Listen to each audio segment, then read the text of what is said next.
Coming up, a Sad Styles production. Get into it. Hey, so Andrew, huge couple of weeks recently. I'm pumped. Yeah, I'm excited. Yeah, man. It's been obviously really great with us. Like, you know, got married.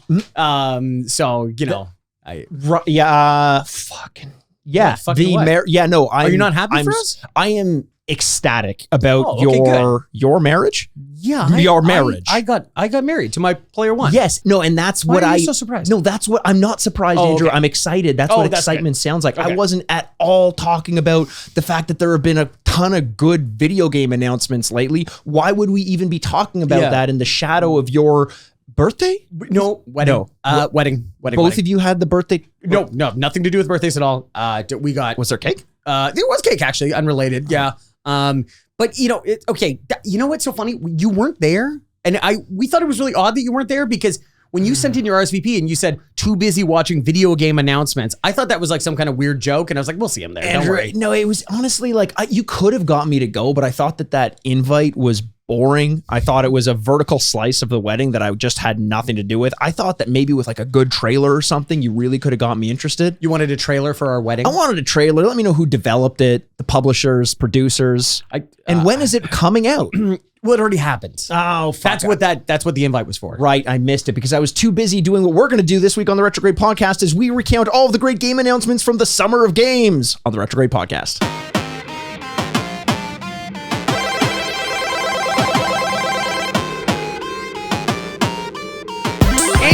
Welcome to the Retrograde Video Game Podcast, where this week we recap all of the summer's biggest game announcements. My name is Andrew Baskman. With me, as always, is the bad boy of podcasting, Mr. Bebop himself. Mikey, air is warmth. Because it's summer. Wow, that's really exciting. And yes, we're going to be talking about all the exciting video games that got announced this summer. You are Andrew Bascom. I am actually Mikey Aaronworth. I am, and you are, the two greatest video game podcasts that you, the dear listener, have never heard of, or the viewer if you're watching us over on YouTube. Podcasters. Super excited to do this today because it's been a while since, we were recording a little bit in advance, trying to get ahead by a couple weeks, and it's been a while since we've talked immediate current events in gaming. Yeah. Why are you laughing? I'm laughing because I was going to say for a second, like, hey, we're recording out of order.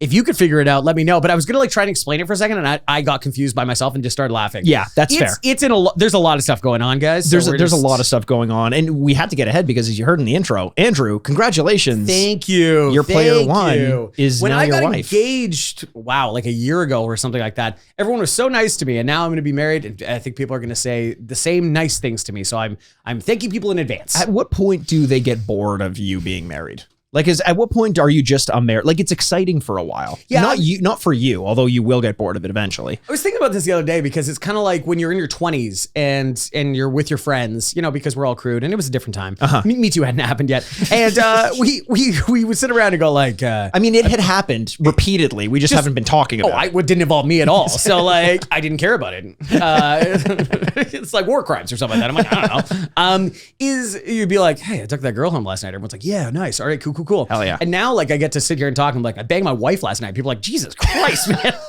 Like, she made us dinner. I'm like, I know, whatever. Like, it's so unsexy. Like, yeah, like, I hope you did. It's like, oh, okay. No, but then it goes back the other way where it's like, good for you. Yes. And that's a weird point at life to get to. It is, because it's usually your parents or something like that, where there's some insinuation that they're still sexually active. And you kind of go like, good for them. Yeah. I hope I'm sexually active in my 60s. Yeah, 60s. Yeah, not my 40s.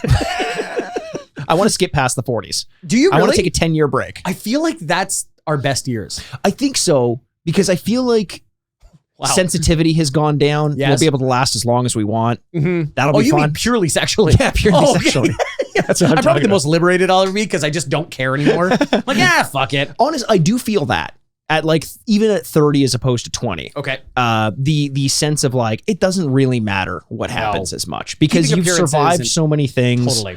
The war, cholera. COVID. We did. Wink, wink, nudge, nudge. Joe Biden's COVID. I want a supercut. I want a supercut of all of your hottest takes, like sarcastic takes, because we have an episode coming up where you talk about loving the Braithwaites from Red Dead 2. About the staying South Strong. Yes. Yeah. And I'm like, man, South will rise again. With 3 seconds cut on either side of that ad, you would seem like an awful person. There must be close to 1,000 hours of us speaking into a microphone. Oh, yeah. And you could cut a good 20 minutes of me being the most radical person on the internet. Yeah, and you could also find a way to cut me sounding like a decent human being, which might be a little bit more challenging, but like I'm sure you could do it. Instead of that, let's cut to the chase. Oh, wow. That's so good. Chase. This is great. In this case, Summer segues. It's the summer of segues, where the owner dies. That would be the title of the owner. Sorry, the inventor of the Segway. Where he dies, it would be the summer of segues. Yeah, the founder of the Segway company rode a Segway off a cliff. Which is just sometimes life gives you lemons. And that's amazing. Some people say there is no God. Come on, get out of here. Come on. This is when you say your whole "I believe if God were around." She. There you go. Thank you. Thank you. High fives. Thank high you. fives. Awards, flowers come in. So basically, the reason we wanted to do this is over the past month or so, if you're a fan of games and you have a pulse, you know that there have been a ton of video game announcements, and not only announcements but updates. A lot of trailers have dropped. Before we get into the specifics, Andrew, my biggest takeaway from where we're at right now in gaming, demos are back. Yeah. Isn't that amazing? Yes, it is. Because you and I've said this, it was like a year ago or something like that we miss demos. Games being prohibitively more expensive now anyway. Without rentals and being purely digital. So you don't even have a box to look at or anything like that. You're like, what is this, my 40s? Yeah. that decade you're skipping sex? Yes. Oh, that's great. I can't wait for your partner to find out. It's like, well, happy birthday. It's like, yeah, I got some news to tell you. What are we doing on your birthday? Well, I know one thing we're not doing on your birthday. It's now that they're more expensive, you want that opportunity to play a couple of minutes. Yes. And demos almost exist in the way that for older games with streaming, like with services that you have online. But that's not the next game. That's the old game. Yeah. You know what I mean? Yeah. And I want a version of that where I get to try and go like, I think I would like this. 100%. I think, honestly, game companies would sell a lot more if they released demos. I agree. Now, one of the reasons I say that is because a lot of the times you get demos way ahead of the release of a game, so it's not quite what it's going to end up being. Yeah. Example, I played the Lies of P demo. Have you heard much about Lies of P? Yeah. So it's very much a Souls-like game that's made to look like Bloodborne. And the demo launched, which, is the Venn diagram you? It's like you're in the middle, like, hello. Basically, you would think so. But I'm starting to realize that like Soulsborns are such a common game nowadays because of the success of Dark Souls and because it's just a great way to structure a game. But it's starting to get a little samey. And I think Lies of P, I had a good time with it. It's about a 2-hour demo if you play it right. Okay. Oh, nice. It was like a hodgepodge of everything FromSoft has ever done. It's got some speed and design like Bloodborne. It's got the HUD like every FromSoft game. It's got a stagger mechanic like Sekiro. But because of that, it just borrows so much from all these different elements that all I can see are borrowed elements from another development studio. I don't know what this studio is really bringing to the table that's new and fresh apart from the story, which who knows if it's going to be great. But I do worry that there's kind of a saturation in that place. And I don't need to spend too much time talking about it because I know you haven't played. I don't think you played the demo for Lies of P, but sounds cool. It sounds cool. Yeah. Two major thoughts here. My main takeaways, and this is kind of all you need to know about this game. When it's loading, instead of it saying like loading 70%, 72%, 73%, it says lying 72%, 73%, 74% because it's Lies of P and you're playing as Pinocchio. Oh, right. This is the Pinocchio game. Yeah. What the fuck is up with this? That sucks, right? What the? That is an awful loading screen. Why does he have a robot arm? Well, because he's Pinocchio, Andrew. No, that doesn't. No, don't say that. Like, that's a wild assumption. Like, we should all assume Pinocchio has a robot arm. Why wouldn't the violence be with the nose?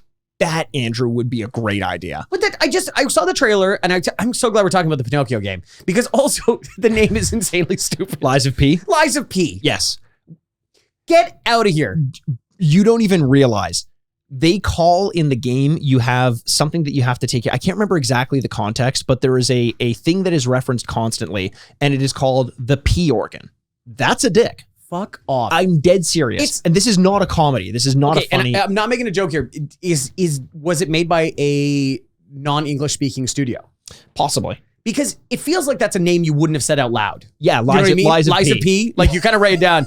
And then the first person announces it and you go, oh no. Shit. Oh shit. Oh, it's everywhere. You know, like you're The looking P at is- t-shirts and banners. You're like, The oh, P is everywhere. the P. I just, you know what? I did see some like gameplay trailers. It looks interesting, Yeah. you know, and I will say like the lying mechanic of being nice to people, which is the few examples that they use of like, they're looking for their kid. She's locked up and you're looking for a kid and you realize the kid is, I think, gone. And so you have like a stuffed animal or something like that. And it's like, do you tell her? Oh no, that's Bloodborne. That's actually Bloodborne. Wait, no, but I saw it with the Pinocchio thing. Really? And then you have to lie to her and tell her like, oh no, it's don't okay, like that. everything's okay. So they Or- literally borrowed from a side mission in Bloodborne. That's the thing. I'm sure the game's going to be fun enough to play. The combat is good, Yeah. but it's not as good as Dark Souls or Bloodborne or Sekiro. And the problem with that is you're constantly comparing it to the thing that's better. So I'm like, why wouldn't I just go back and play this other thing? I am glad you're bringing that up because that is going to be a reoccurring thing I want to talk about with some of these announcements. Good. Some of these reimaginings, some of these remakes. Lot of that going on. So if you haven't played the demo for Liza P, I would recommend it. It's free. Why not? Yeah. The combat though feels like, you know, when you have like a really cool looking action figure, but the movement is like clicky, like it sticks a little bit and it's just a little bit off, but it looks good. That's what it felt like playing. Like it felt cheap. It felt like it was cheap to play. That's how I feel about the new Star Wars game. Which I'm going to get to when we talk about the Star Wars game because there's a Star Wars game that was announced. Yes. Yes. We're definitely going to get to that. My prediction for Liza P, 73 to 76% on Metacritic with a very supportive fan base. Interesting. And I think that's totally fine. Like I will say in concept, wow, that's kind of a big swing. I like that. I want like lots of big swings. That's totally cool. But when you start breaking down the parts, you're like, do we think about this really hard? Like it feels like there's some like obvious stuff. You're like, Pinocchio was the IP you guys got, eh? Yeah, weird. I mean, cool because there isn't a ton with Pinocchio that you have to stick to. You know, it's not like Star Wars where you're gonna have someone looking over your shoulders like, well, no, that lightsaber can't be that color. That's true. So you can't. So you can do whatever the fuck you want. Well, it's in Public domain. Public domain now. Yeah, that's why we got 2 Pinocchio movies last year. Yes. Oh my god. Holy god. One of them was pretty good. The Guillermo del Toro one was good. No. The Robert Zemeckis one was great. Holy shit. So, as I said that, my nose grew. I don't know if you noticed that. Did Tom Hanks, like, is he like locked Rita Wilson in a basement or something like that? Like, good God. Not many good things to say about that one, but we do have some good things to say about some of these games coming out. A lot of CGI in these announcements, eh? A lot of CGI videos. Tough to even know what some of these games look like or play like. I got really tired of writing down cinematic trailer, because you don't get to see what the actual game looks like. It's easy to create a 2-minute cinematic trailer. Just flatly, before we get into any specific, before you're like, we created a 2-minute video where some action happens and then it's left on a cliffhanger. You're like, okay. Congrats. Let's talk about this before we talk about the specifics. Yeah. What a strange thing that we go through. I used to love this stuff as a kid, but the older I get, the more I realize that what you see often has nothing to do with the game you end up playing. I almost want to find, like, if there was someone a better journalist than I, which I doubt there is. I don't know if there is. I don't think so. I had to Oprah style take myself out of the Peabodys so they wouldn't stop giving them the lies of Peabodys. Mm-hmm. Yeah, very good. Yeah. Is that it's every trailer doing a minute and a half of exposition drop with a gravelly voice person and showing very pretty things. I felt like I was going insane with some of these. That's videos. true. Yeah. You know, welcome to the land of Pretoria. Right. Where this hero does this and then these land do this and they're fighting the goblins of these people. And they're just like, and where will you stand? Where will you stand? And it's like, fun. And like, I felt like I was going crazy because after the 7th one, I was like, oh, another one of these, eh? Oh, okay. Cool. All right. It's tough to honestly separate out a lot of these. I was paying more attention to the development studios than I was the trailer itself because some of them looked pretty good, but it's so hard to say without actually seeing gameplay. It's like a proof of concept, and it got me thinking, what other industry has this? Yeah. Like trailers have to use the movie itself to sell the movie. Video games use something completely different. That's a good point. To sell what you'll eventually end up playing. It's a weird, the closest thing, you know what I'll compare it to is perfume and cologne. That's so like funny. The weird representations of what it's going to feel like to smell this thing. That's true. I was going to say food. Like they sell commercials of food where you taste food, but you don't get to taste food. But at That's least why I you always joke see about, what the like, food looks like. That's a good point. That's a good point. I always joke about that because I really love food TV competitions. Sure. Top Chef is one of my favorite shows. You had me at I really love food. Yeah. Hey, don't we all, right? And I always laugh that at the end. I'm like, I love the show. But I'm like, they all get to go, this is good. And I go, that was probably pretty good. Like, Now I'm going to go warm up something in the microwave. Yeah, and I'm like, that looks really good. He should win. Like, what? What is that all about? That is true. Yeah, you're right. They get to kind of do whatever they want. Yeah. And sorry if I was saying is I wish there was a better journalist that I could put together an article of saying here are the most hyped trailers of all time. Sure. And here was the delivery of the game, and that's the maybe biggest offset. Like, wasn't there a game called Rome or something like that? And I remember, shit, I'm gonna forget it. I'll think of it in a second. But it was like, and I just remember everyone talking about it like crazy, and then the game kind of comes out and like no one talks about it. That happens often. Yeah. And I think one of those games would be like Lords of the Fallen, which maybe we can get into now and kind of start this. So Lords of the Fallen, the original Lords of Fallen that came out was, at a time where Souls-likes weren't as prevalent, Lords of the Fallen came with kind of a unique aesthetic to it. And it's like, we are going to be a Souls-like kind of game, difficult, your souls drop, you got to go find them, battle, all this stuff. And it did look pretty good and pretty promising. And a lot of people were very excited about it. It was middling. It was middling to bad. And I know a lot of people kind of liked it once it was kind of patched up and people kept playing it. But the fact that we're already getting not a Lords of the Fallen 2, but a Lords of the Fallen reboot tells me one of two things. Either the game is actually really good. Right. And they want to say like, never mind the last thing. This is what it's going to be. Or two, they just know that they've got one more shot at getting your attention, and they regardless of how well or poorly the first one sold, they just want to start fresh and see if they can salvage anything from this. Yeah, I would agree with you. It has a very old school trailer in the way that if you haven't seen this trailer, it's kind of this idea that the gods are dead. We destroyed them thousands of years ago, and now many eons later, I remember that word came up, and I'm like, eons, good word. People are using that magic as evil, and now we got to stand up and fight for them. Which is an interesting concept. I've never heard of that before. No, I the whole time I kept going like, "This is Lord of the Rings? Is this everything we've ever, every fantasy we've ever read?" Or I was expecting for like J.R. Tolkien Presents. I'm like, there we go. Okay. Well, you know what? Like almost because FromSoft had George R.R. Martin, you could almost imagine someone being like, "No, we're doing that, but with Lord of the Rings now." Like that would almost make sense. Dr. Seuss Presents. And you're like, yeah, this is the best one you get. Green Eggs and Hammer. Yeah. Is that, it was a very old school trailer in the way that the presentation and the music, this kind of rousing, gravelly pop song that builds up, and you could see the hero doing stuff and defeating the enemies. Yeah. Now, there's a lot of trailers, and we'll talk about a few in a second, that show you a version of the game that you're never going to see. Yeah. They're doing stuff you're like, I know I'm not going to do that, but that's kind of fun because it's like a little movie. This was like the heightened version of how you expect to play in the game. Sure. And they did, along with it, release some gameplay, and it's like, sure, like, fine, good. It looks a lot different. It looks a lot different from the first. And the thing is, I almost think that's a detriment because at least the first one had to separate it from FromSoft games, a unique aesthetic to it. Now this looks so much like a Dark Souls game, like so much like a Dark Souls game. The thing is, this is a good example of some things we're going to talk about going forward is that we're so desperate for IP, and I get why it's easier to market. People have name recognition. You're not having to start fresh. I get that. But I'm 37 years old, and I imagine there are a generation of gamers older than I am too. But if I'm not hitting on certain names, like maybe, Prince of Persia or something like that.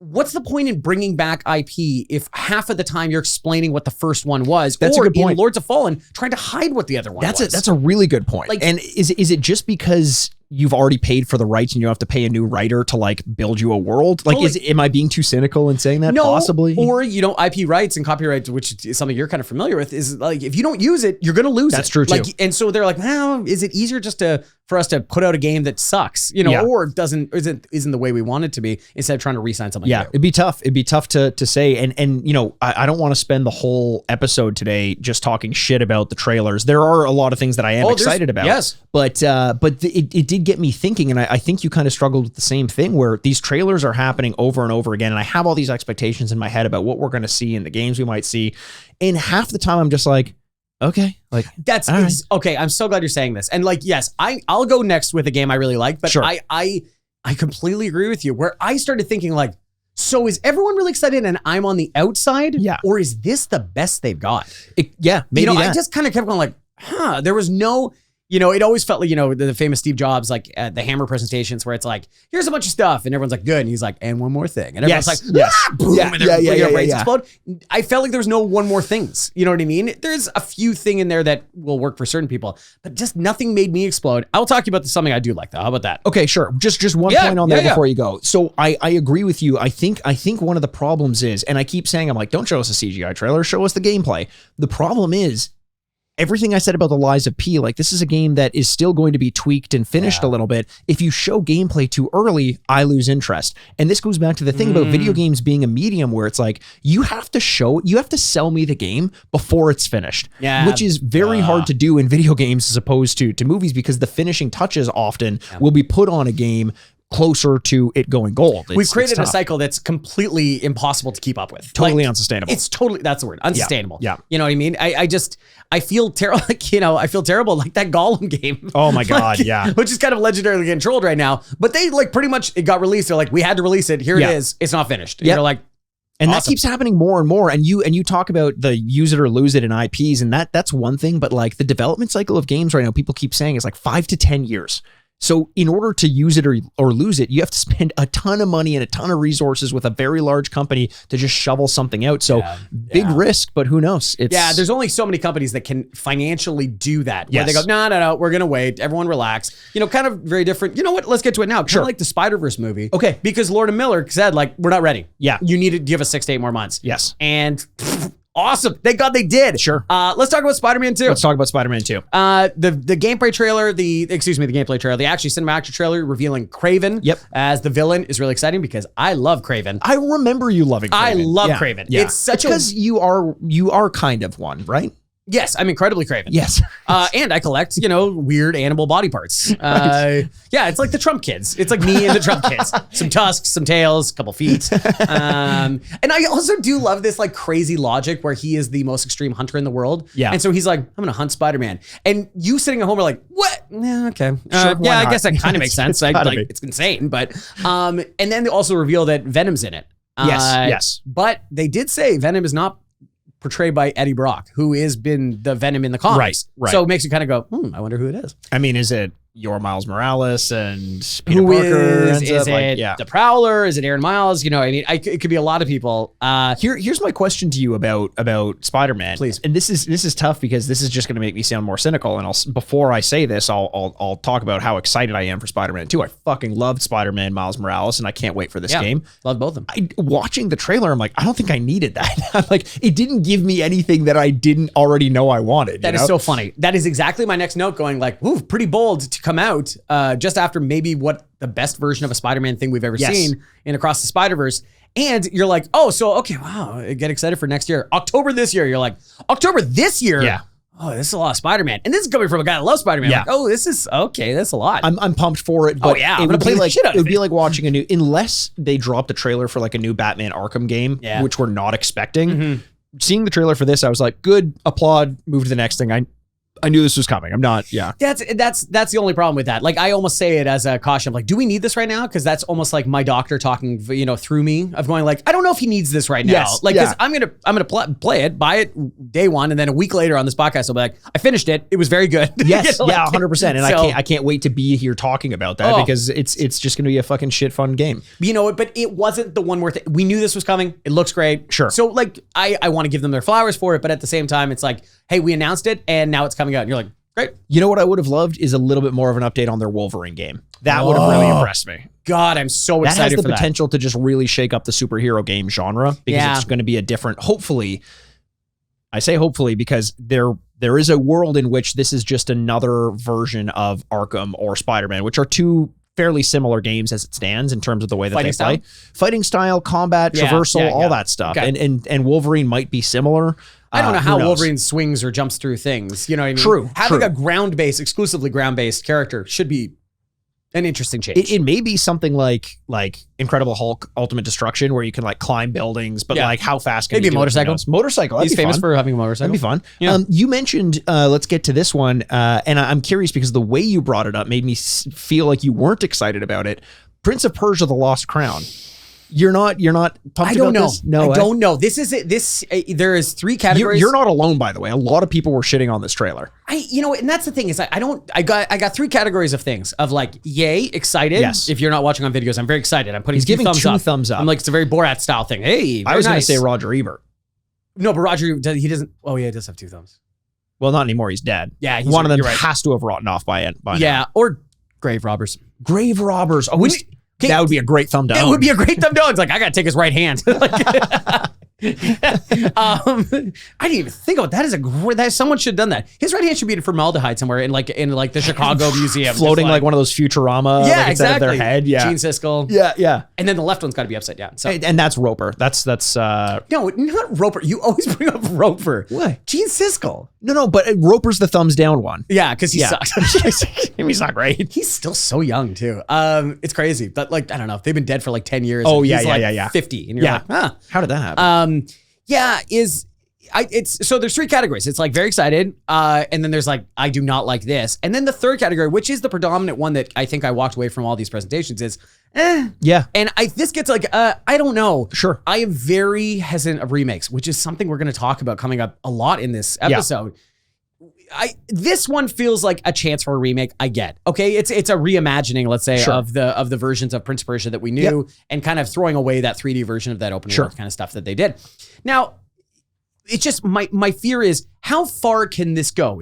Are you going to be playing this game and go, holy shit, this is the best Prince of Persia game I've ever played? Or is it a nice time to spend with characters and a style and a game and a world that you like? It could be. I'll say what makes me most excited about it is the gameplay itself. Okay. It's a Metroidvania. Yeah. I love Metroidvanias. I don't mind the perspective of just 2D platformers. I can play those all year long. Yes. I love those.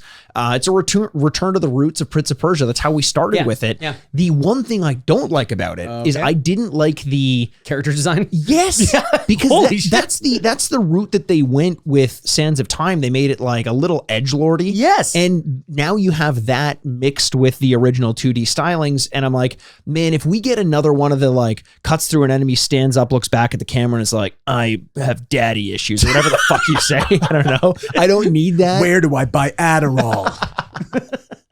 Here's a hot topic for you: the Sands of Time. You're like, what? I don't even know what that means. It's been a slice. There you go. Yeah, it's free writing. There you go. I agree with you on this one. The word I should have used is limiting. Sure. My fear is that this style is limiting in some way.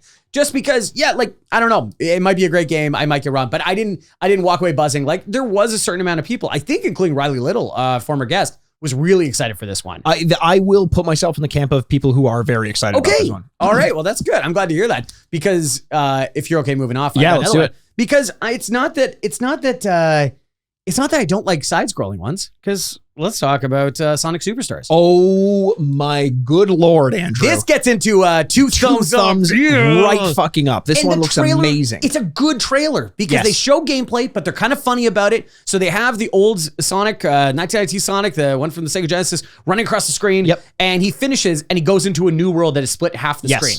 And he kind of looks around and is like, what? And he tries to go back and he goes back and forth and back and forth. And then they show you the new version with 4 characters, co-op. It looks incredible, and it's the version of Sonic that all of us fell in love with. It's the version that I think, we sometimes struggle going back and playing Sonic because it's in that 4:3 ratio sometimes or often. And the problem with that is it's such a limiting space to look at when you're going so fast. The widescreen is when we imagine what we were thinking when we were playing the original Sonic games, this is, I think, what we picture us actually. This feels like almost like Tony Hawk Pro Skater 1 and 2, what that did for Tony Hawk Pro Skater 1 and 2, the originals, like the remake, what that did. I feel like this could do something similar of like giving us the feeling that we had when we were kids, but just with updated graphics, because you can't go back and play the original and feel like you're playing a modern game. No, I understand how much of a hypocrite I'm going to be with this one, because I'm like, oh, they're just doing that thing that they used to do, and it's kind of like a reimagining of the old version. Isn't that limiting to Sonic? Now, I would say the only reason I am, I'm still a wild hypocrite, but it's the only reason I disagree with this one is because I have not found to be open world Sonic to be very satisfying. nothing they've done since the 2D has been satisfying. I agree. And so this is one of those ones where they can go back at least and find that bread and butter that works so well. Whereas like the Prince of Persia, it's like, I feel it's like, we can't figure out this open world. Let's just go back and do this. Just go back to what works. This one, it's what works. And I'm so excited for it. The biggest, I think, surprise of this, of them announcing this one is that Ben's actually doing the voice. Ben Schwartz is doing the voice in Sonic the Hedgehog. Ben Shapiro is doing the voice. Ben Shapiro's doing it. Yeah, he is. Oh, he is. boy. And he is running headlong into controversy, my friend. Which direction are they going?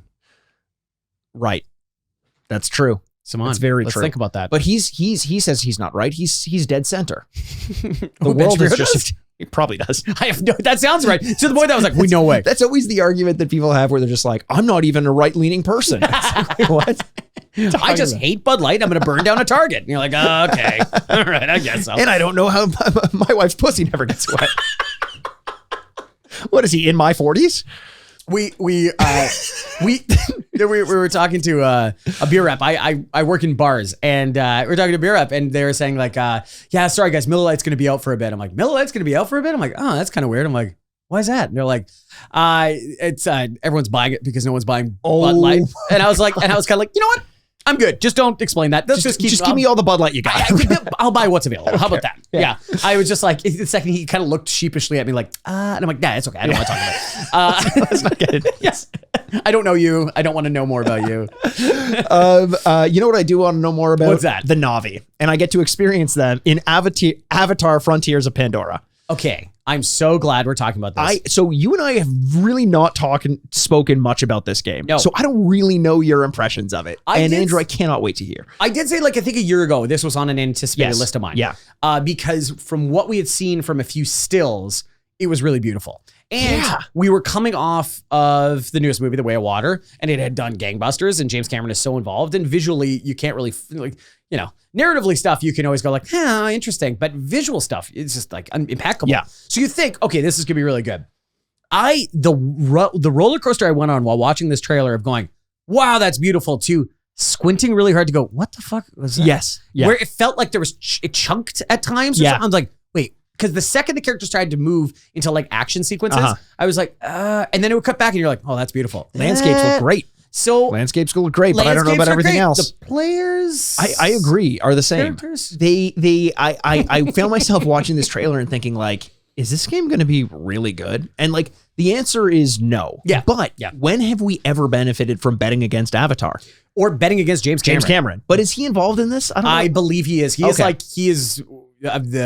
He has some kind of ownership domain over this property. And, you know, is it the George R.R. Martin to Elden Ring involvement? Who knows? Yeah. But, you know, if he is involved, it would be hard to imagine he would let this game get released and tarnish the good name of Avatar without making sure that it was actually pretty good. And maybe that's why the game got severely delayed past the first release. So who knows? It's just, if just in concept, you had to explain that they're like, you are kind of a very powerful being that is fighting against robotic and future technology. You're kind of like, yeah, that sounds like a lot of video games. Sure. That's probably pretty good. Yeah. Right? And you're like, so if I strip away some of the maybe, I don't know, hesitation I have about the Avatar world, you're like, hey, that sounds pretty good. It's also kind of right up my alley. As I get older into gaming, a lot of the times I'm like, I don't fucking care about the story. Just let me play the game. And that seems to suit really very much the Avatar way of thinking. Yes. Like story is like whatever, but how good does it look? And I'm like, looks pretty good. It does look really good. And it looks like a perfect time for that kind of game when everyone's got a really nice television and really super powered, you know, console and stuff like that. It's like, this might be really good. I did squint a couple times like, okay. I agree. It didn't look fully finished. It looked like the frame rate struggled a little bit at times. But speaking of video games based on movies, Andrew, Brendan Fraser is returning as the Whale this summer.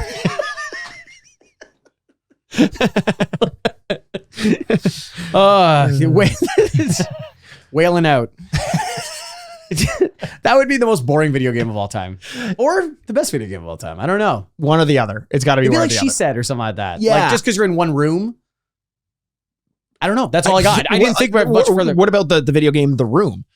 That's true. Wow, that should have been a video game a very long time ago. It is The Room, but it's a mod. It's just you are Brendan Fraser's character in the whale. It takes a long time to get from one side of the room to the next. Oh, but you can fly. You can fly. Oh, you can fly. And then the cameo by the whale from Avatar. Oh, wow. She wrote music. Let's talk about next. Let's talk about Star Wars Outlaws. Good. Okay, good. That's your opinion. Okay, good. I'm giving you the old Ebert thumbs up. We hold the Ebert thumbs up. This is one of the trailers I was talking about where they show you just a cinematic trailer in the Star Wars universe. Yeah. There are characters lining the sides that you know. Yes. It's of a time that you know because Harrison Ford, Jesus Christ. Han Solo is in Carbonite. And so you're like, okay, that kind of puts me in between those movies. I know what that is. Okay, cool. And they show you kind of a fun chase sequence.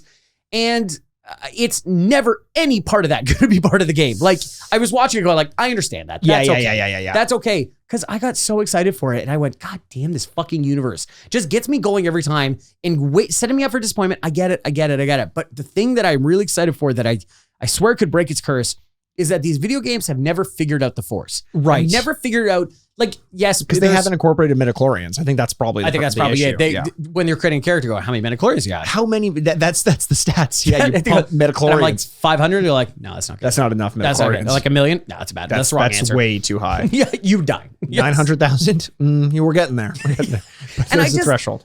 Removing that, because I've never felt powerful in those games. I always feel like it's weirdly out of balance. Sure. Either I'm fighting a bunch of guards and how I'm getting my ass kicked, or it just doesn't feel to flow really well with me. I understand there's lots of people that have good experiences with it. It's just not for me. Taking that away from the characters and making them an outlaw where you get to be in space and run people out. Rogue One-ish. It's such a good idea. It's Andor. It's a great idea. Yeah. Now, here's what I worry about is in the limited gameplay that they did show where you're like in the hangar and you've got your robot and you get it to go fuck with the lights or whatever. And then you use your blaster. And it reminded me so much of Ubisoft because it is Ubisoft. Yeah. But I'm just like, is this going to be Watch Dogs, Assassin's Creed, but with a Star Wars skin? Because if so, I'm not into it. Like people, if they pull that off, less Watch Dogs, more Assassin's Creed, people will fucking love this game.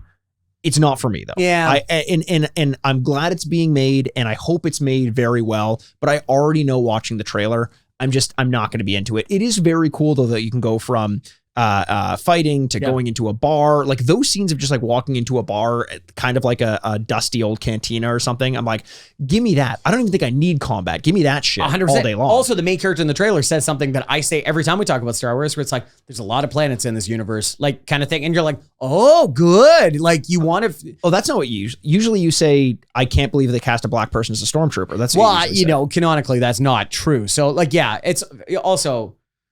We just know every character is British is an evil person. That's true. That's true. Yes. And also the dead speak. The dead speak. I don't know if you heard. Palpatine's back. Oh, damn it. Oscar Isaac deserves 10 Oscars for that. Should they call it the Oscar Isaac? Oscar Isaac. The Oscars. The Oscar Isaacs. The Oscars. I've got so many Oscar Isaacs. He's holding a bunch of them. I'm such a sucker. I probably will buy this game. I was really excited for this game. Yeah, I'm glad to hear that because I think a lot of people are. I'm immediately hesitant about it. Just knowing my own preferences in games. So I don't know how much I can anticipate it, but fucking hell, if there's a franchise I've been anticipating and we finally got to see it, see that it exists. It's Fable. One of my favorite franchises of all time. Yeah. I fucking love Fable so much. Richard Iowati coming in as a stand-in in the trailer. Now, we talk about CGI and we talk about it being whatever, an in-game engine, but still a cutscene. Doesn't really tell us a ton about the game. I'm just happy it got announced. Yeah, supposedly he's the narrator. Well, he was narrating that trailer. Yeah. I don't know if he's going to do much more than that because at the end of the trailer, because he ends up fighting like a miniature version of our hero, our protagonist, or whatever. She's sitting on his busted up glasses. Yeah. So I'm assuming he's dead. I hope so because Richard Iowati, you're not talking about the character. No. Yeah. Is that I hope it's just him being the narrator. That would be a lot. Yes. That'd be a lot. You know, he was originally considered as being the narrator in Portal 2. Yeah. He was going to be, instead of Stephen Merchant, he was going to be there, which, you know, if you told me Stephen Merchant was the narrator of a game, I would have been like, that's going to be a lot. And it did kind of work. So who knows? Richard Iwadi may be able to pull it off. I don't know. You're right. I like Fable. I've liked the Fable games. I'm excited we get to play another one. I find it to be a little bit more approachable than some of the other I don't know, RPGs, adventure games, fantasy, medieval, whatever it is. So I've always liked that because I am not the 180-hour person. I totally agree. I think that's probably why, in terms of adventure RPGs, Fable has always been near and dear to my heart. Right. I don't need to really expand out with a big skill tree and all that stuff. It seems almost a little bit more on rails with the upgrade paths, and I can't imagine they're going to keep that formula in a modern game, but a boy can dream. 100%. Nothing can take our dreams away. Yes. Yeah. What's the next one I want to talk about? Oh, Alan Wake 2. Sure, let's talk about Alan Wake 2. Alan Wake, a game we played on this podcast. We did. And we talk about familiar refrain. We talk about often. It makes its appearances in our conversation. I loved Alan Wake 1 in spite of the fact that I didn't love playing it. The reason for that is because it was basically Twin Peaks the video game with a bit more horror. Yes, and this trailer it's like doubling down Twin Peaks. It's like really? 4 peaks. I got no peaks out of it. Oh, you kidding? It seemed so much darker. It seemed just so like dull and dark and scary, and I didn't get the weirdness out of it. That's what I want, the daytime town sequences that we got in Alan Wake, and it seems like we're getting more nighttime Resident Evil sequences in this one. Yeah, there was a lot of Resident Evil vibes from it. You could see people that thought it was a Resident Evil game when it started. Yes. You can hear people talking in the audience when they say that. Yeah. But I will say it might be just they're showing you the bosses or something like that. It could be. Because there were that day-night cycle did exist in Alan Wake 1, where it gets to be nighttime and it's scary as shit. We remember that very well. Yeah, very well. I pissed my little pants. I pissed your pants too. I had enough. Stop pissing in my pants. I was lying in pee, Andrew. I'm really excited for this. Alan Wake is a unique game, has a unique style. I think we need more of that kind of stuff, especially in a horror genre or the survival genre. And I'm really excited for it. I'm excited. I say that now. Same. It's the kind of thing where I think I'm very excited for it. Yeah. I feel very excited for it. But even with Resident Evil 4, the remake, sometimes it's so scary that it just makes me nervous to play it. So terrified, maybe? Terrified. It's stressful to do. Yes. And with Resident Evil 4, I knew where all the scares were coming from because I'd played through the game before. I'm like, do I have it in me to play another scary game? I feel like I kind of got my over-the-shoulder survival horror out of my system with the Resident Evil 4 remake. We'll see when it comes out. If its reviews are good, I'm gonna have no choice but to play it because it does interest me. It's just so unique in its playstyle that that's why I would be more lenient with it to try it than I think a typical gun and just walking around with it. I just hope they get rid of that fucking battery mechanic. Oh, I think that's key. I think we need batteries. We need batteries. I'll say this to leave off on Alan Wake. And this goes to every writer out there. Oh, interesting. Aspiring, successful. Yeah. Shakespeare. Shakespeare. Groups of writers. Oh, we know how Mikey feels about Shakespeare theory. He believes there's many writers.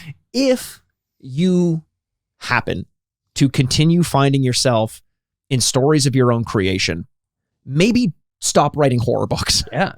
Maybe write a nice jaunty fantasy. Or write some smut. Write some smut. Yeah. Yes. And write me into that smut. Yeah, 100%. I'll be your best friend. Yeah. That's just a general... I'll get runoff smut. Runoff. Oh, that sounds disgusting. What? You wouldn't want a runoff smut? Runoff smut? Yeah. It sounds like this guy's only one person. He's only got so much time. Right. It's just the adjective of runoff that creeps me out with all the fluids and stickiness and... I'll be the eavesdrops. I will. Just my mouth under the eavesdrops. You are now yucking on your own yum, I think. Oh, don't do that. I don't like that. That's like if my mouth was open for the eavesdrop and you yelled down, yuck, you're I'm like, get the hell out of here. I want fluids in this eavesdrop, not words. Unknown fluids of sources I wish not to find out. Yes. And especially the end of the trailer with Alan Wake 2 and they're like, what's your name? And he kind of looks up and it cuts to Alan Wake 2. Yeah. And you're like, oh, that's cool. It's like, it would have been great if he just woke up and he's like, how many batteries do you have? I hope you have a lot of batteries. I mean, Alan Wake. I have a bag of batteries. What? Send me to prison. I'll put them in a sock. And you're like, all right. Okay, I guess. Power World is something that I don't think we need to spend a ton of time on. No, we do. We do? Okay. Oh God, we do. Wait, this is the Pokemon with guns, this is right? The Pokemon with guns. Now, it is amazing. It is amazing they haven't been sued by Nintendo or Game Freak, Pokemon Company, whoever it is, for how Pokemon this is. Do we think we're going to see this game come out? That's a great question. It may not. When the Pokemon, I don't care, I'm just going to say it, jumps on the guy's shoulder and then pulls out a gun, the gasp I let out would have smashed windows 2 miles away. I was like, like, whatever. They show sweatshops. Yes. They show jail cells where, like, you know, Mikey, you and I always joke about, like, where do the animals go? And you put them in the local Pokeballs. Is a little apartment. Are they in stasis? Nope, they show it. They're just in little cells. Which is great. And they look miserable. They look miserable. This is an awesome take on the pocket monster genre. I'm glad that this game exists, even if it's a bluff, because it's going to force the Pokemon Company to start making some improvements to their systems and to their games. I hope so. There's a little Stardew Valley in there. They're farming. I was like, hey, this game kicks ass. It honestly might be very, very good. I am very excited for it. Okay, so we did that one. Let's talk about how about Mortal Kombat 1 just quickly to say I'm probably not going to buy it, but I'm very happy it's happening. I say I'm excited about it, but I could have played Mortal Kombat 11 this whole time and I just haven't done it. That's also a good point. I can say whatever I want now, but it's like, well, did you play the last one? I'm like, no. But I know Mortal Kombat has always been consistent. It's always been fun. It's always been a cool almost like outlet for getting weird pop culture characters to fight against one another. So I'm excited that it's going to happen. I'm excited to see now with like a refreshed entry into the franchise, what more they do with it. You know, and the other one is Street Fighter 6, which we didn't get a chance to talk about, which is already out. Yeah. But, you know, we just didn't get a chance to talk about it on the podcast because of recording schedule. A game I'm not going to play, but the clips I see online look insane. Look fantastic. Yeah, it gets so cool. Yeah. To see the difference between the old and new, and it's a really interesting Fighting concept. games just don't keep my attention as much, but I've considered getting Street Fighter just for the fuck of it. It does look great. It looks like a great game. I agree with you. Oh, yeah, we have this on the list that we were going to talk about, and I just want to make sure that it's not like a jumble or I'm having a stroke. Warhammer 40K Space Marine 2. Yeah. That's the name of a video game. You nailed it, Andrew. You nailed it. This might be the first Warhammer game that I ever play. Never really was into the franchise. Get this game. I think I'm going to get this game. Wow. It looks like Army of Two meets Gears of War with a little bit of sci-fi. Okay. More sci-fi than Gears of War added to it. I think the gameplay trailers that I've seen actually make it look interesting in a way that maybe Gears of War started to get a little samey in its later iterations. I'd be curious to step back in there, primarily just because of the announcement of co-op. I think that's the thing that interests me most, and that's why I say Army of Two. Like they haven't been specific in terms of whether or not there's couch co-op, but if there is, holy shit, man, I'm fiending for a game that will give me an experience similar to what I had with Army of Two when I was in university, just all nighting it, playing with a buddy of mine and a keg of beer and just fucking playing through Army of Two is great. A keg of beer? Well, one of those little Heineken kegs. Oh yeah, remember those? Bubba's? Beer. Okay, let's go on to Metal Gear Solid Delta Snake Eater. Yeah, I know you love Metal Gear. I love Metal Gear. I love Metal Gear. Yeah. What are your impressions of this one? This gets a shrug. Remakes. Wow. Just give us a new Metal Gear game. Like True. I don't know that they really. I have more faith in this because Kojima's already done it. That's what was. If Konami tried to make a new Metal Gear game, I can almost guarantee you it wouldn't be good. I would agree with you, but you didn't like the last one anyway, did you? Phantom Pain, Phantom Limb, whatever. Phantom Pain, I didn't love because it was open world. I didn't dislike it. I just never got sucked into it. I liked it, but I keep seeing clips of it on TikTok, and it looks fucking really good. Like it does look like a lot of fun. I love that little like base, like so you have your little home base that you can kind of build up, which I'm always a big sucker for, and then you can attack other people's bases and steal stuff, and it's like infinitely playable, but just for that reason, even though it's kind of weirdly broken, I still loved it. It's just the remake. I get really worrisome and tired of these remake culture where I'm just like, okay, like I guess that's your second least favorite culture. Remake. Yeah. What's my first least favorite culture? Cancel. Yeah, 100%. Well, it doesn't exist first. And of then all. Latinx. Yeah. Latin. Yeah. Come on, let's be real. You always say that. Yeah, that's if anyone knows that, that's something I always say. I end the podcast every time. You always say that. Yeah. And sign it. Well, say it clean, just so we get the clip. Sure, absolutely. Beep. Thank you for that. Not making you say it. Yeah. Our new sponsor, Bud Light. I don't know. I just get really scared that this is going to be a crush that people lean on all the time because it is financially, like we're saying about IP, it's just financially so much easier to give us these games than to ever work on anything new. And I just can't imagine playing this game and not feeling like it's just like eating candy where you're like, this is great. And then 10 minutes later, you're like, okay. Yeah. So what did you like Snake Eater? Like, did you as a game? Yeah. Because I'm excited for this one because Snake Eater is the one Metal Gear game, I guess, apart from Phantom Pain. For some reason, I always think of Phantom Pain as like outside Metal Gear. I don't know why. I know I'm wrong about that, but it does seem like this is a great opportunity for me to get back into Metal Gear Snake Eater and actually beat it. Story is going to be exactly the same. It's going to be updated. It'll be a big tell if this is Konami's plan, which is to get a development studio. And I don't think they've specified what the studio is, if it's in-house or if it's Blue Point or something like that, who did the Demon Souls remake and the Shadow of Colossus remake. Nice. If they do a good job with it, then we're probably going to get a remake of the original Metal Gear Solid on PlayStation, not the original, but the one on PlayStation, a tactical espionage action. And if we do, imagine a remake where you get to live in that world again, but in full 3D. Yeah. I would really like that. I think that would be a very cool look. Snake Eater already kind of did that, so how much better can it be? I'm not sure. It depends on how much more change they're going to put into it. But I'm captivated to see what their plan is moving forward, and I hope somehow Kojima gets credit, even though he won't. Yeah, that's also true. That's a good point. It's going to be good. I have no doubt it'll be good. It's all these things I already like, and it'll look better. Hey, that's great. What can't win? But I don't know. Just something about it depresses me, and I can't really. Well, just because you want new? I want new, but it's also because I'll be excited to play it. I'll go back to a world that I really like, and you'll look really good, but it'll never live up to the thing that first did it, even though that version is broken compared to this. True. It almost like gives you this projection of heights that it cannot meet. Yeah, interesting. I'm not trying to be a downer. No. I know what you're saying. Is like in your mind, you've already played it as in perfection. Yes. Like it was the best that it could be. The counter to that is a lot of people thought that about Resident Evil 2 and the remake, changing the perspective and putting it, modernizing it, made it a game that a lot of people like better than the original, myself included. Yeah. So I think there's potential. I don't have a ton of faith that Konami is going to do it. If Blue Point is involved, 100%. I think that's going to be fantastic. Yeah. Don't know if that's going to be the case, but we'll see. Yeah, that's fair. That's fair. Quickly touching on Project Q. The Sony handheld. I'm more curious about your opinion on this because we have Switch. Yes. You have your Steam Deck. Yes. Now you have another handheld, another portable. Mm-hmm. Are you excited for this? 0%. Because this is not the PlayStation Vita. This is not the PlayStation Portable. This is not a first-party Sony portable system. It is a way to play remotely on your handheld, your PlayStation 5 on the same home Wi-Fi network using DualSense handles as the controller, basically. Yes. I can already play my PlayStation 5. If I'm on my home network, I can play my PlayStation 5 remotely on my Steam Deck.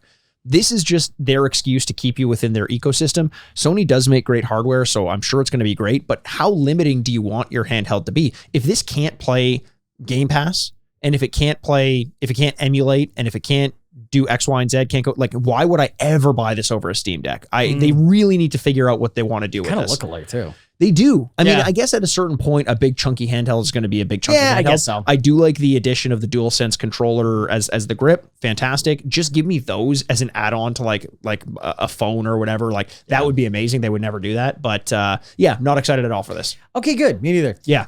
You said Sony's good at hardware. That might be true for the consoles. I find Sony in general, let's get outside of consoles, but just like Sony stuff sometimes to be very hit or miss. Oh yeah. And that's why I was like, they're like, and these earphones are like, the earphones. Yeah, no, that's, you're paying for the Sony brand. Same with their headphone, like the headphones, the over-ear headphones, the surround sound ones that they released with the PS5, the in-ear ones are probably like knockoff Beats by Dre, but with the Sony branding, you're going to pay an extra $100 for them. Like, no thanks. This feels like Sony attaching themselves to a brand because they created it, but a brand that's been very successful for them with PlayStation. You're like, man, PlayStation 5, people cannot get enough enough of this shit. Yeah. Let's go after the Switch with this. Let's go after AirPods with this. Yeah, but you're like not full in the whole way. Like again, if you're going to release a handheld, when everyone has been asking you for an update to the Vita, and you're just going to give us this, like, unless they botched it and they change it and they're actually going to make some first party, or they let you download a game onto it and play it remotely, or like play it on an airplane or something.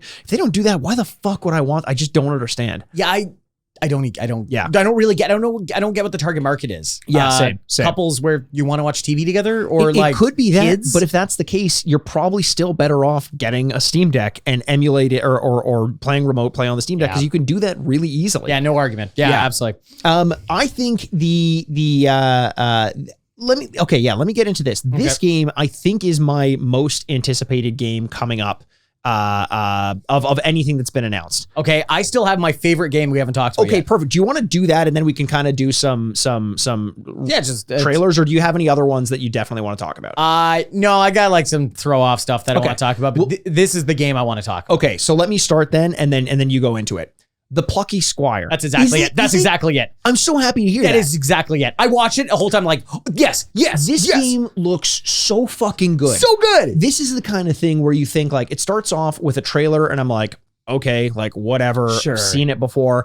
And the way the trailer builds out and expands, and now you're in this like isometric perspective that looks like the remake to Legend of Zelda Link's Awakening. And you're in the real world now, and you're crawling around like posters and flattening yourself. Like, what the fuck is it? Looks unbelievable. Yeah, Mikey's saying that because it starts as like a coloring book or like a children's book come to life, where the little the images are moving on the book, and you're like, oh, that's cool, and it's completely flat. And then it gets a little bit bigger, and then the page is open, and you move off of the page. Yeah, and then you start working. I just couldn't believe how imaginative it is, and it's just all the things I love about video games, where the whole time you kind of like, how'd you do that? Yes. How'd you do this? Yes. Oh, that's amazing. When it still blows your mind that you can do certain stuff. For sure. I was so in love with this. Yeah. It's so charming. It's so charming. And it reminded me, just the pacing of the trailer reminded me of like when you were a kid and you were playing with your imagination, as we used to do because we're in our 30s. That's sometimes all we had. Imagination's dead. Yeah. Imagination is dead. Yeah. You'd be like coloring or drawing or something. And it would start with you looking at a book and knowing you're looking at a book, but something would happen and you would be in a new world while you would get so engrossed in it. And this trailer was like that. It starts off, you're on a page, then it kind of bleeds out into it. And now it's in the real world. And now you're imagining that your action figures have come to life and all that stuff. This game looks so fucking good. I'm so excited about it. It looks like Toy Story for video games. Yeah. Where you imagine the interaction of the real world in video games. I am so charmed by this game. I cannot wait to play it. I hope it's great. It apparently is still coming out in 2023. I really hope so, because I will sink my teeth into this for sure. Absolutely delicious. Another one that I want to talk about that I think was a massive miss was during the Sony press conference, Phantom Blade Zero. This was kind of like that a lot of people were wondering if it was a FromSoft game. It's kind of like samurai aesthetic, but like dark and zombie-ish, and it just looked very generic right now. That's a good way to put it. And I'm sure it's better than I'm thinking, but it did not capture my imagination in the way that Plucky Squire did. And this, you talk about when we're starting off and watching these trailers and you're like, am I just getting older? Am I not interested? What's going on? It's not that I'm cynical, or it's just that my taste has changed. I would rather be excited about a small indie game or something very imaginative or something very different. That's what I'm looking for. You can wow me with a trailer of like something that looks generic, but I'm not in until I've played the game. Yes. But I'm already in on Plucky Squire because its proof of concept is there, and I'm sold. Yeah, the whole trailer was gamelay. Yes. Which is, great. There's nothing to hide. Yeah. You know what I mean? Exactly. Okay. Other ones that I saw, Josh Allen is the cover athlete for Madden 24. Go Bills. That's important. It looks really good. The Bills Mafia is on the cover. That's great. The Five Nights at Freddy's help wanted to. I saw it, and I don't think anyone's supposed to have a reaction about this. I think most people are kind of over it as a thing, but I just went, oh God, we're gonna have to play that on the fucking. The dread just going like, oh God. And they're getting better with VR and stuff. So here we go. And we'll see you guys in October. We barely could do it last time. Barely could do it. Barely. It sucked.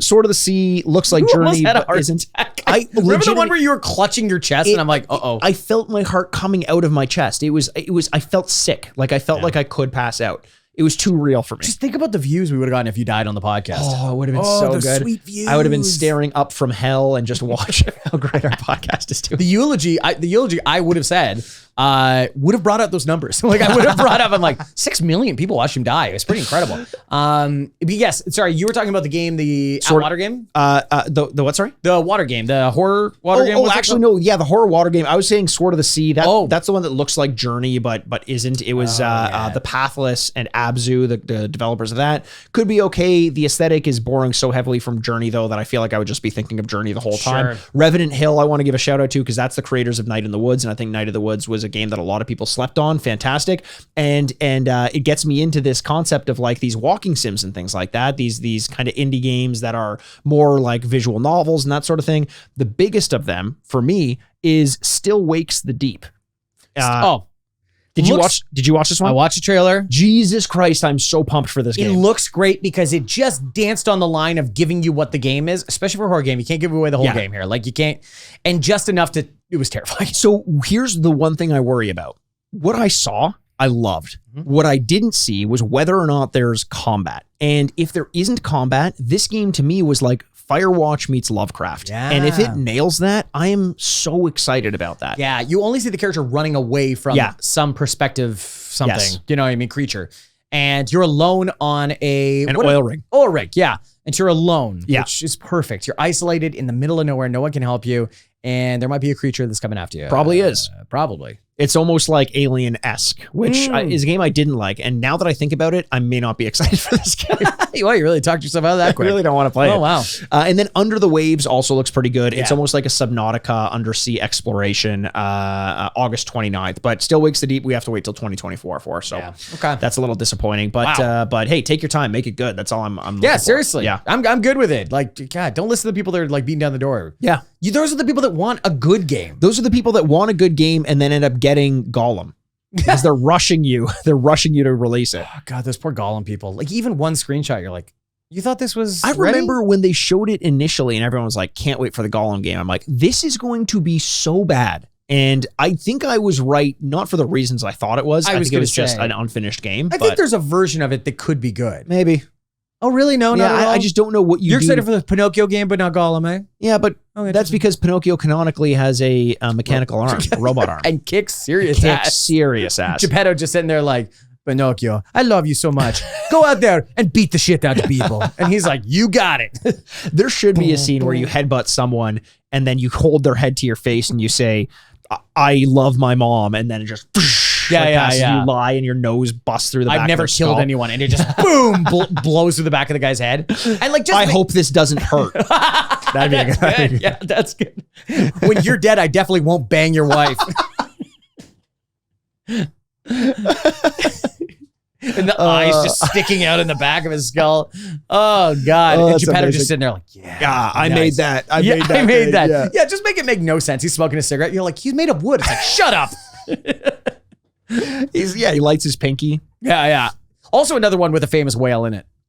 Hey, like, wow, famous whales just coming up. It's the season of whales, guys. It's the season of the whale. Yeah. It's the season of the whale. Brendan Fraser, rest in peace. Tolakan. Who? Or the one from Avatar. I don't know. The one from Avatar. Yeah. It's funny because like I do love the Avatar movies, but they're so easy to make fun of. They are so easy to make fun of. And so so when people are like, hey, let's make fun of them, I'm like, hey, I'll join in. And then they're like, what do you think? I'm like, it's not that bad. No, I'm always like, I loved those movies. And they're like, it was Pocahontas. And I was like, yeah, I know. Didn't the story fucking suck? The movie was great though.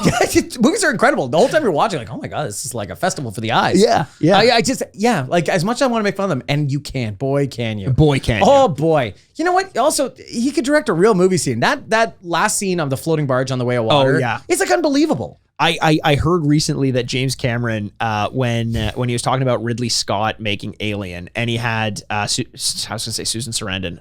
Sigourney Weaver in her underwear. Yeah. And James Cameron is like, I would never force a woman to do that. I will never sexualize the protagonist like that, blah, blah, blah. Meanwhile, blue butts everywhere. Every Navi's hanging out a real dump truck ass, and they look great. They look so good. And then Kate Winslet, just go naked for no reason. Yeah, you're just naked now. Yeah, but it's art. Yeah. There must be so much Navi porn on the internet. Yeah, there must be. There must be. You've never looked at. What do you mean you've never? No, I'm being completely serious. Shut up. I'm not sexually attracted to the Navi. Andrew, your nose is growing. Weird. Why are you headbutting me? My robot arm is jacking off. Stop it. Okay. Wow, that's a lot of games we talked about. That's today, a lot of Mikey. games. That's a lot of games. I'm sure there's a bunch of games we missed too. So like we're only doing the ones that were really standing out one way or another. So if you have games that you wanted to talk about, or you're excited about, or you think look stupid, any of the above, all the above, A, C, or D, B and C, none of the above. B and A. B and A. Or as if Mikey's porn search is TNA, Navi. Please let us know. I Retrograde Mikey at Retrograde Andy. But until then, can't wait to talk to you soon. My name's Andrew Baskin, but with me as always is the bad boy of podcasting, Mr. Bebop himself, Mikey Aaronworth. Cancel culture doesn't exist. This is the Retrograde Podcast. Game over. Furnished by Sad Styles Productions. That's what I always say, right? That's what I always do. Oh no, it's about Latinx.